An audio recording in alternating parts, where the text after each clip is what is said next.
ராஜா அவர்கள், தொழில்துறை மந்திரி ராஜா அவர்கள் பேசுறாரு, எடப்பாடி பழனிசாமி வெளிநாட்டில் போய் ஸ்பூன்ல சாப்பிட்டதே பெருசா நினைக்கிறேன்னு சொல்றாரு.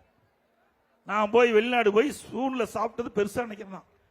ஆமாம், நான்லாம் ஸ்பூன்ல சாப்பிட்டது பெருசு தான். நான் விவசாய குடும்பத்தில் பிறந்தவன், சாதாரண குடும்பத்தில் பிறந்தவன். கையில் சாப்பிட்டு தான் பழக்கம். உங்களை போல உங்க அப்பா மத்திய மந்திரியா இருந்தாரு. நீ செல்வ செழிப்புல வந்தீங்க. நீங்க தங்க ஸ்பூன்ல சாப்பிடலாம், வெள்ளி பிளேட்ல சாப்பிடலாம். உங்களுடைய தலைவர் திரு முதலமைச்சர் ஸ்டாலின் அவருடைய அப்பா முதலமைச்சர் இருந்தாரு, செல்வ செழிப்பில் இருந்தாரு.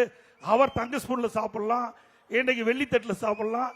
இங்கே இருக்கின்ற மக்களோடு மக்களாக வாழ்ந்து நாங்களும் ஸ்பூன்ல சாப்பிட முடியாதப்பா, கையில் தான் சாப்பிட முடியும்.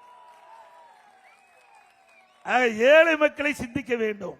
ஏழை மக்களை விமர்சனம் செய்தால் உங்களுக்கு அடுத்த ஆண்டு நடைபெறுகின்ற தேர்தலிலே டெபாசிட் கூட கிடைக்குமா? எவ்வளவு திமிர் இருந்தா இந்த பேச்சை பேசணும். நாட்டில் இருக்கிறவங்க எத்தனை பேர் நம்ம ஸ்பூன்ல சாப்பிட்டு இருக்கிறோம்? நம்மளாம் ஸ்பூன்லயே சாப்பிடுறோம். ஏங்க, கையில சாப்பிடுறதுக்கே சாப்பாடு கிடைக்காத மக்கள் தடுமாறிட்டு இருக்கிறாங்க. இதையெல்லாம் எண்ணிதான் அம்மா உணவகத்தை கொண்டாந்தாங்க. மக்களுடைய பிரச்சனையை தெரியாதவர்கள் எல்லாம் அமைச்சரா இருந்தா இந்த நாடு உருப்படியாகுமா? நாட்டு மக்களுடைய நிலைமை தெரியாதவர்கள் எல்லாம் அமைச்சரா இருக்கிறாங்க. தயவு செய்து ஏழை மக்களை சிந்தித்து பாருங்க.